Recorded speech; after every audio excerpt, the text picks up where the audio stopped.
Hello friends, how are you? Welcome to our YouTube channel Dhyan Commerce, the key of success. Please like, subscribe, share and press bell icon for notifications. Thank you.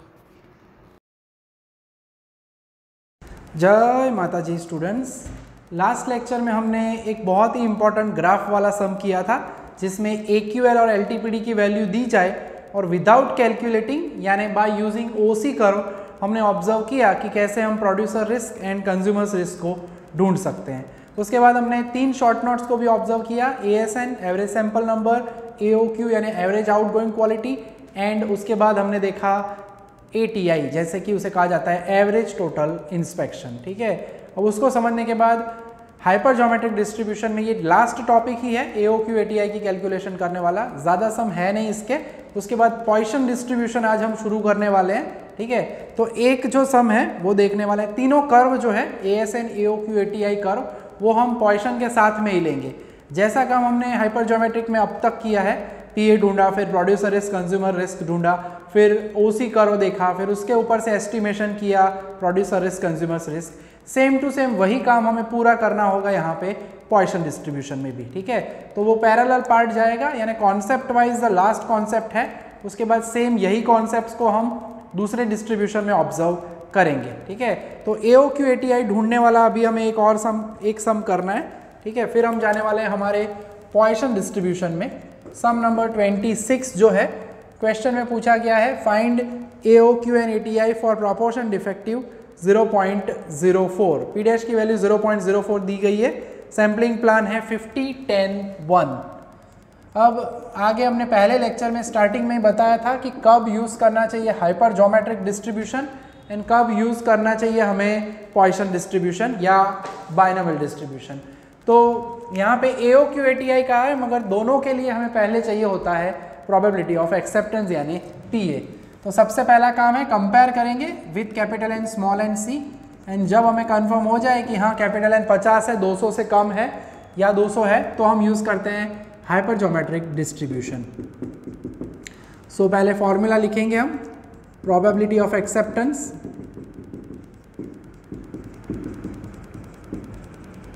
जिसे हम कहते हैं PA, sigma D from 0 to C। Formula अभी भी वही चल रही है, NP dash CD n minus NP dash C n minus D divided by NCN। अब हमें P डैश की वैल्यू 0.04 दी है, कैपिटल N हमारे पास रेडी है, तो capital N into P dash कर लेते हैं, 50 इंटू 0.04 एंड प्रोडक्ट होगा 2। हमें चाहिए n माइनस NP डैश यानी 50 माइनस 2 करेंगे यानी मिलेगा 48। इन वैल्यूज़ को हमारे फॉर्मूला में रख देना है और हमें कॉमन पार्ट मिल जाएगा हमारा, यानी NP डैश यानी 2C sigma D from 0 to C की वैल्यू 1 है, 2CD 48C स्मॉल n की वैल्यू 10 दी गई है, 10 minus D divided by capital NCN यानी 50C 10। 1 बाय 1 वैल्यू रख देते हैं, यानी कि एक बार 0 रखते हैं हम, 2C 0 48C 10 माइनस 0, नीचे तो होगा 50C 10 प्लस एक बार वैल्यू 1 रख देते हैं, 48C 10 माइनस 1, नीचे तो होगा 50C 10। तो कॉमन फॉर्मेट रेडी हो गया, उसमें हमने 1 बाय 1 0 एंड 1 रख दिया। ये फॉर्मेट तो हम यूज़ कर रहे हैं कब के, तो अब आपको इसके फॉर्मूला यूज़ करने का पार्ट तो समझ में आ ही गया होगा। 2C0 is always 1, NC0 NCN are always 1, तो 48C 10 और नीचे होगा 50C 10। 2C1 यानी 2, 48C 9 एंड नीचे होगा 50C 10। खास ध्यान रखो, कैलकुलेशन में उतावड़ नहीं करवानी, जल्दी जल्दी में सावधानी हटी दुर्घटना घटी ना हो जाए। अब हम फॉर्मूला यूज़ करेंगे NCR वाली, n factorial R factorial n minus R factorial यानी 38 और नीचे होगा 50 फैक्टोरियल 10 फैक्टोरियल 50 माइनस 10 यानी 40 फैक्टोरियल। इतने सम्स के बाद अब आप तो सेट हो ही गए होंगे फॉर्मूला में, तैयार करना ही है। 2 ही डिस्ट्रीब्यूशन है हमारे इस चैप्टर में, 48 माइनस 9 करेंगे यानी 39 फैक्टोरियल, नीचे होगा उसी तरह से 50 10 एंड 40 फैक्टोरियल। डिनोमिनेटर का डिनोमिनेटर न्यूमरेटर में जाता है, पलटी मारेगा पूरा हिस्सा, तो कैलकुलेशन उसी तरह से करते हैं जैसे हम आगे वाले सम्स में कर रहे थे। ठीक है, उसी कर वाला सम करने के बाद तो ये कैलकुलेशन कम ही लगती है, क्योंकि उसी कर में हम ऑलमोस्ट 5 कैलकुलेशन कर चुके हैं आगे। 10 40 अपॉन 50 फैक्टोरियल प्लस दूसरे हिस्से में उसी तरह से 48 9 एंड 39 फैक्टोरियल, ये हिस्सा पलट जाता है 10 40 एंड नीचे होगा 50 फैक्टोरियल। ठीक है, तो रेडी हो चुके हैं हिस्से। 10 फैक्टोरियल को हम सीधा कैंसिल कर देंगे, यहाँ पे ऊपर नीचे कैंसिल हो रहा है।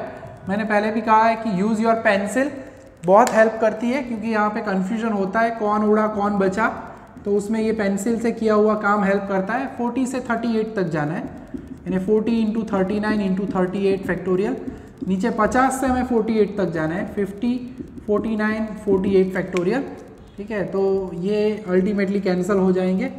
प्लस करके दूसरा हिस्सा जो है हमारा बचा, उसमें न्यूमरेटर वाला पार्ट तो वैसा ही रहता है, अंश वाला भाग आपको एमना मज रहे बनने में जो हुए, नीचे वाला पलट के ऊपर जाता है और तहलका मचाता है, कैंसिल करता है सबको। तो ओके सॉरी, तो सेकंड पार्ट जो है हमारा 10 से 9 तक जाना है, यानी 10 इंटू 9 फैक्टोरियल। फिर 40 से हमें जाना है 39 तक, तो 49 इंटू 39 फैक्टोरियल। नीचे क्या होगा 50 49 एंड 48 फैक्टोरियल। ठीक है, तो 48 with 48 cancel, 39 with 39 cancel, 9 with 9 cancel. तो कुछ ये हमें हमारा आंसर मिलेगा। कैलकुलेटर जी की ज़रूरत पड़ने वाली है अब हमें। तो पहला पार्ट 40 इंटू 39 करना है, 40 इंटू 39 जो भी आंसर आया divide by 50 and divided by 49। तो आंसर में पहला हिस्सा जो है उसका 4 डिजिट में हम आंसर लिखेंगे, 0.63673 है। एंड दूसरा पार्ट है उसमें ध्यान रखना 2 रहना चाहिए। सो 2 इंटू 10 इंटू 40 800 हुआ डिवाइडेड बाय 50 एंड 49 करते हैं, तो वो मिलेगा हमें 0.3265, यानी हमें हमारा PA मिल चुका है, प्रोबेबिलिटी ऑफ एक्सेप्टेंस। ठीक है, और वो इन दोनों को प्लस करने से हमें फाइनल आंसर मिलेगा 0.6367 प्लस 0.3265, और वो आंसर मिल रहा है हमें 0.9632। ठीक है, प्रोबेबिलिटी रेडी है। आंसर देखते हैं, कभी तो टेंशन होता है कि आंसर नहीं आया, मगर ये PA का आंसर है। उन्होंने क्या पूछा है, AOQ, फुल फॉर्म भी खास लिखने का एग्जाम में, एवरेज आउट गोइंग क्वालिटी, जिसका शॉर्ट फॉर्म ही बनाया गया है AOQ। जैसे कि हमने शॉर्ट नोट में समझाया था कि डिफेक्टिव चीज़ें हैं, और उन डिफेक्टिव चीज़ों की जगह पे अच्छे वाले प्रोडक्ट्स, अच्छे यूनिट्स रखने की प्रोसेस रेक्टिफिकेशन प्रोसेस करते हैं। तो पहले P-4% था, आफ्टर रेक्टिफिकेशन मार्केट में जो हमने लॉट भेजा है उसमें डिफेक्टिव चीज़ें कितने परसेंटेज हो सकती है, तो वो मेजर करता है हमारा एवरेज आउटगोइंग क्वालिटी, जिसकी फॉर्मूला है P' इंटू PA। P' की वैल्यू 0.04 है सॉरी, और PA की वैल्यू 0.9632 है। मल्टीप्लाई करेंगे इन दोनों को, तब हमें पता चलेगा कि मार्केट में जो हमने लॉट भेजा हुआ है उसमें डिफेक्ट कितने परसेंट हो सकती है। तो 4 डिजिट में लिखे 0.0385, यानी इसे परसेंटेज में कन्वर्ट करो तो ऑलमोस्ट 3.85%। ठीक है, यानी 0.15% तक जो कटौती हुई है डिफेक्टिव चीज़ों में। ज़्यादा डिफेक्टिव चीज़ें क्यों कम नहीं हो, क्योंकि हम जो काम करते हैं वो on the basis of sampling करते हैं। 10 चीज़ों में से कुछ चीज़ें डिफेक्टिव निकली तो उन्हीं को हम रिप्लेस करेंगे, बाकी के 40 में से तो रिप्लेस करने के चांसेस नहीं है। ठीक है, अदरवाइज अगर लॉट रिजेक्ट हो जाए तो ठीक बात है, अगर एक्सेप्ट हो जाए तो कुछ चीज़ें रिप्लेस होती है, और वो प्रपोर्शन यहाँ पे हमें मिलता है डिफेक्टिव चीज़ें कम होने वाला। इन शॉर्ट 3.85% हमें क्या मिला, AOQ, और पहले P' क्या था, ओरिजिनल 0.04। यानी रेक्टिफिकेशन के बाद मार्केट में जो लॉट भेजते हैं उसमें डिफेक्टिव चीज़ें कितने परसेंट हो सकती है, तो 3.85%। ठीक है, वन काइंड ऑफ एस्टिमेशन है, प्रोबेबिलिटी के हिसाब से हम कह रहे हैं। फिर हम बात कर रहे हैं हमारा एवरेज टोटल इंस्पेक्शन। ओवरऑल आप कितनी चीज़ों का इंस्पेक्शन करते हो स्मॉल n के अलावा, जो रेक्टिफिकेशन प्रोसेस में भी हमें डिफेक्टिव की जगह सही चीज़ें रखनी है, तो वो बाकी के यूनिट आप रखने जाओ उसके पहले उनको तो आप चेक करोगे ही।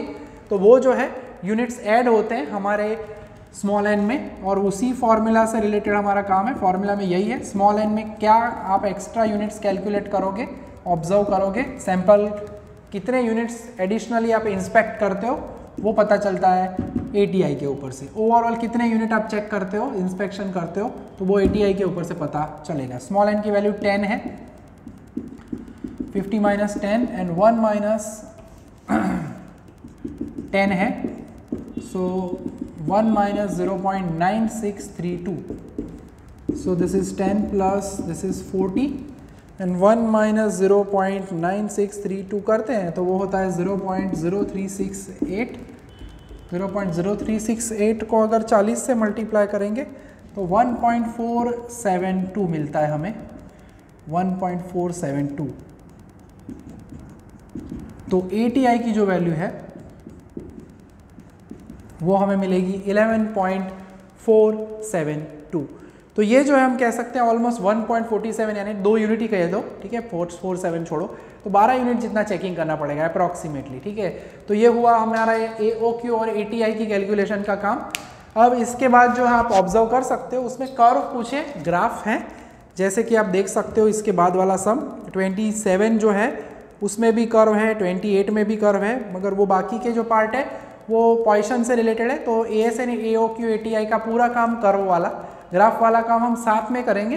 फिलहाल हम अब जाने वाले हैं हमारे दूसरे पार्ट की तरफ इसके। तो अब हम देखने वाले हैं हमारा दूसरा डिस्ट्रीब्यूशन जो कि है पॉइसन डिस्ट्रीब्यूशन। पता कैसे चलेगा कि पॉइसन डिस्ट्रीब्यूशन वाला सम है?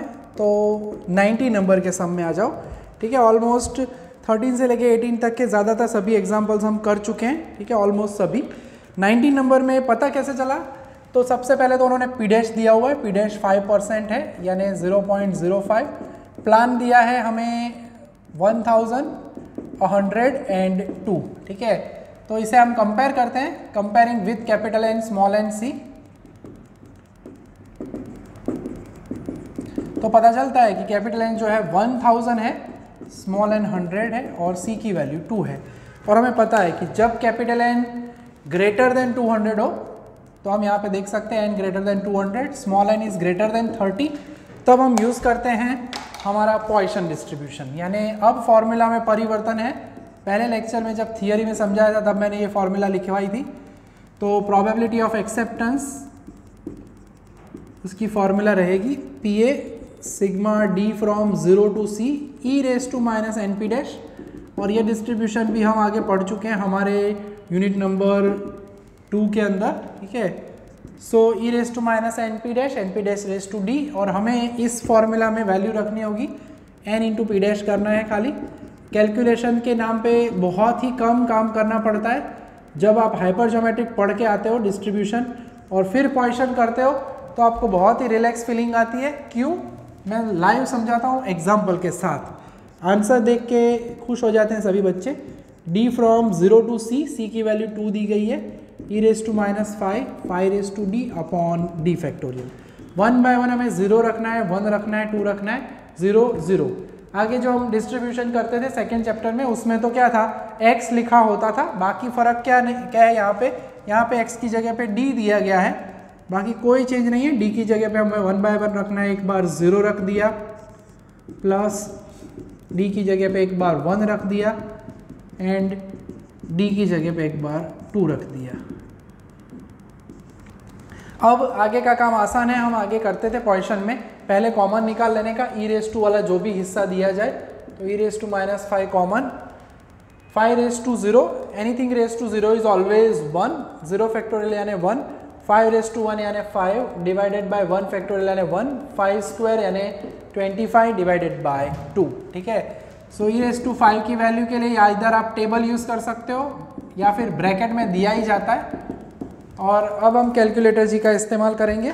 तो बहुत ही कम वक्त लगता है जब भी प्रोबेबिलिटी ऑफ एक्सेप्टेंस पूछा जाए।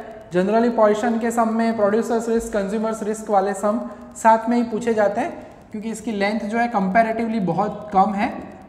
तो ये होगा 18.5, और कैलकुलेटर में हम कैलकुलेट करें, वैल्यू आप ब्रैकेट में देख सकते हो 0.006737। उन्होंने पॉइंट लिखा है, खास ध्यान रखना 0.6737 ना हो जाए या ओनली 067 ना हो जाए, 006737 दिया है उन्होंने। तो खास कैलकुलेशन करते वक्त ब्रैकेट की वैल्यूज़ में ज़ीरोज़ को ख्याल रखना, अदरवाइज गड़बड़ हो सकती है। बाकी सम बहुत ही प्यारे हैं इसके, 18.5। सो प्रोबेबिलिटी ऑफ एक्सेप्टेंस है वो रेडी हो चुका है, 0.1246345 एटसेट्रा उन्होंने आगे दिया हुआ है। ठीक है, तो आप देख सकते हो कि हाइपर ज्योमेट्रिक में पूरा बोर्ड भर जाता था। पहला सम हमने 13 किया था, 14 किया था, तब जाके हमें उसका आंसर मिलता है, और क्वेश्चन में ऑलमोस्ट हाफ पार्ट के अंदर ही आपको आंसर मिल जाता है। तो बहुत ही कंपैरेटिवली इजी भी है, स्कोरिंग तो रहता ही है हमेशा। ठीक है, और इसके बाद का कॉन्सेप्ट कंटिन्यू रहता है। जैसे कि हमने हाइपर ज्योमेट्रिक में पहले पीए ढूंढा था, उसके बाद आया था producers risk and consumers risk, वैसे यहाँ पे भी वही पार्ट आने वाला है। हमें यहाँ पे भी ऑब्जर्व करने का मौका मिलेगा प्रोड्यूसर जी का रिस्क एंड कंज्यूमर जी का रिस्क। ठीक है, 19 नंबर के बाद अगर आप क्वेश्चन में देखते हो तो ऑलमोस्ट 2 क्वेश्चन है बैक टू बैक, 20 है एंड 21 है। दोनों सम के अंदर AQL LTPD की वैल्यू उन्होंने दी हुई है, और हमें फाइंड करना है प्रोड्यूसर जी का रिस्क एंड कंज्यूमर जी का रिस्क। ठीक है, तो दोनों में से कोई एक सम हम करते हैं, दूसरा मैं आपको घर पे दूंगा। ठीक है, जैसे कि हम कर रहे हैं सम नंबर 20 होमवर्क में देता हूँ, 21 करते हैं। तो सम नंबर 21 प्लान दिया गया है कि 1500, 100 एंड 2। ठीक है, इसमें हमें AQL की वैल्यू दी गई है 0.03 एंड LTPD की वैल्यू दी गई है और वो है 0.07। ठीक है, काम एकदम इजी ही है हमारे लिए, आप ऑब्जर्व कर ही रहे हो अभी, और पोजीशन हमने आगे भी किया हुआ है, पोजीशन डिस्ट्रीब्यूशन। सो दोनों के दोनों यानी producers risk and consumers risk दोनों पार्ट हमें इसी बोर्ड के ऊपर एक साथ देखने का मौका मिलेगा। जबकि जब हम हाइपर ज्योमेट्रिक करते थे तब उसमें हमें जब ये सम करने होते थे तब वक्त लगता था, क्योंकि पूरा एक बोर्ड तो खाली प्रोड्यूसर रिस्क में ही जाता था, दूसरे में हम यूज़ करते थे फिर कंज्यूमर्स रिस्क। ठीक है, तो थोड़ा ध्यान यहाँ पे रखना है हमें। फॉर्मूला तो हमें पता ही है, फिर भी हम कंपेयर ज़रूर करते हैं, capital N small n C। तो कैपिटल N की वैल्यू 1500, स्मॉल n की वैल्यू 100 एंड C की वैल्यू है 2। पहले एक्सप्लेन करनी है फॉर्मूला, प्रोबेबिलिटी ऑफ एक्सेप्टेंस, फिर 2 हिस्से हम करते थे जैसे वैसे ही करेंगे हम। एक सम 100% पूछा जाता है प्रोड्यूसर रिस्क कंज्यूमर्स रिस्क में से कोई सा भी डिस्ट्रीब्यूशन, हाइपर ज्योमेट्रिक हो या पॉइसन। ठीक है, तो अब जो है फॉर्मूला रेडी है।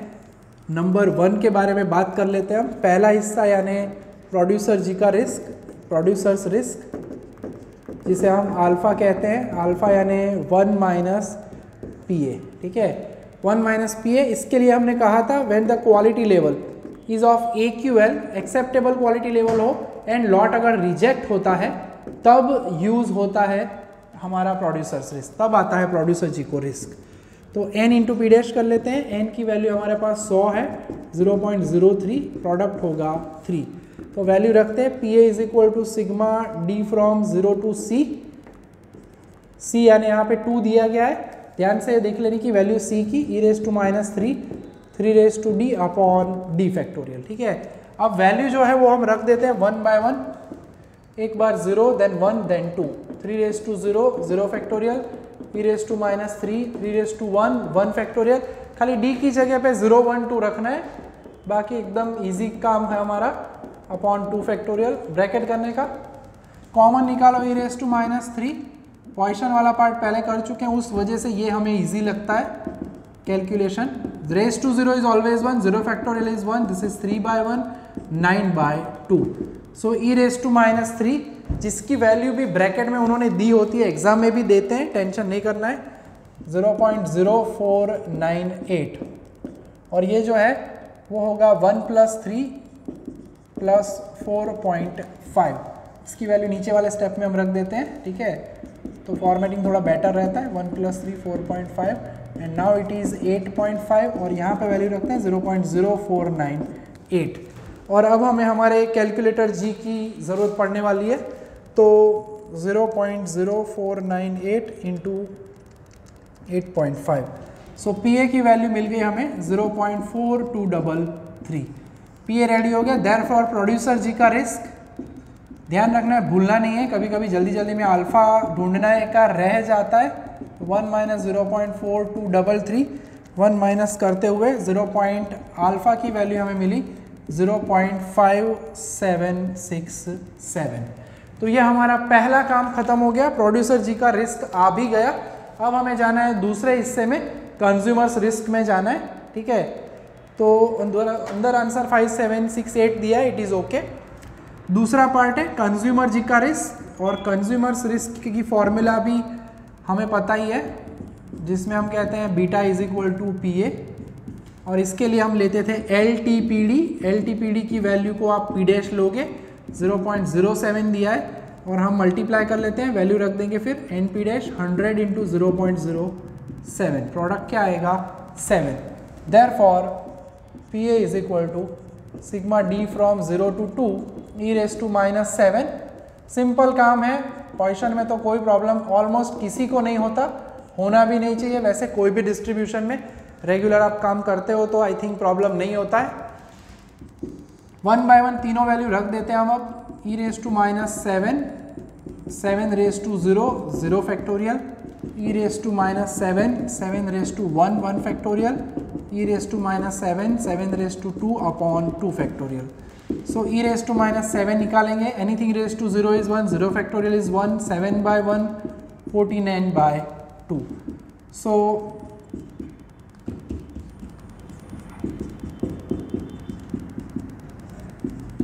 ऑलमोस्ट 24.5 हो चुका है। कैलकुलेटर जी की ज़रूरत पड़ेगी अब हमें, तो अब कैलकुलेशन कर लेते हैं। वैल्यू, यस वैल्यू दी गई है ब्रैकेट में ई रेस टू -7 की, और वो वैल्यू उन्होंने दी है 0.000912, ठीक है 0.000912।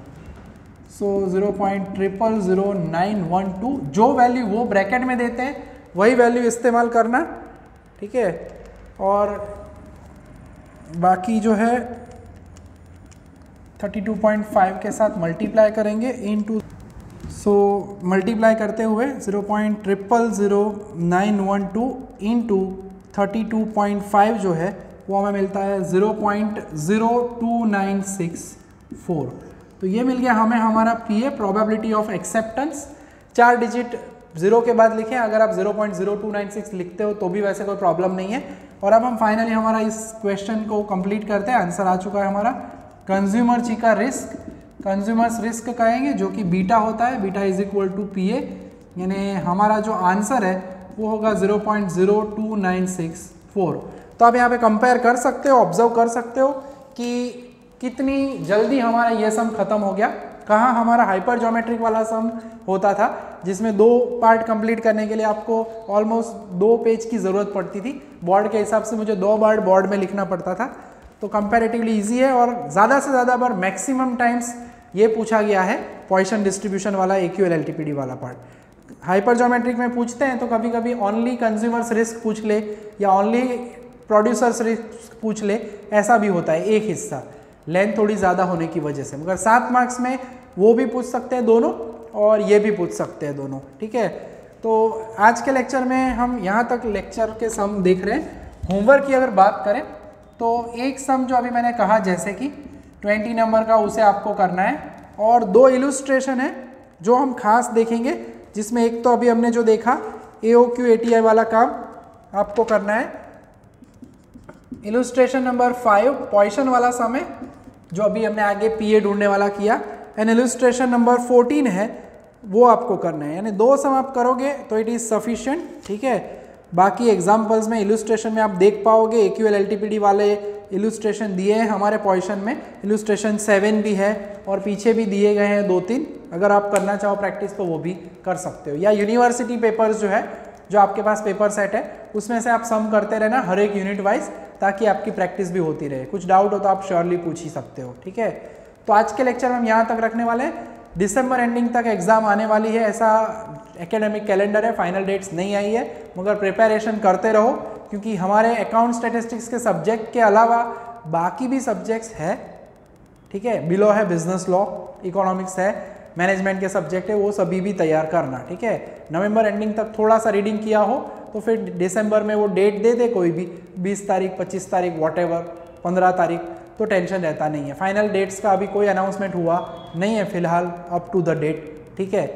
तो प्रिपरेशन प्रॉपर करो, सब कुछ तैयार करते रहो। अब वक्त में वेट मत करना कि एग्ज़ाम नहीं लेंगे, कब लेंगे, या बहुत लेट जाएगी, क्योंकि ऑलमोस्ट हमारा शेड्यूल तो जून से हम पढ़ ही रहे हैं, ठीक है। जुलाई, अगस्त, सितंबर, अक्टूबर 4 महीने ख़त्म हो चुके हैं, और नेक्स्ट नवंबर भी आ जाएगा रेगुलर शेड्यूल के हिसाब से। ठीक है, तो यहाँ तक का रखेंगे आज काम हम इस लेक्चर के लिए।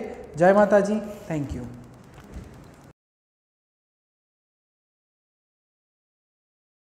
Please like, subscribe, share and press bell icon for notifications.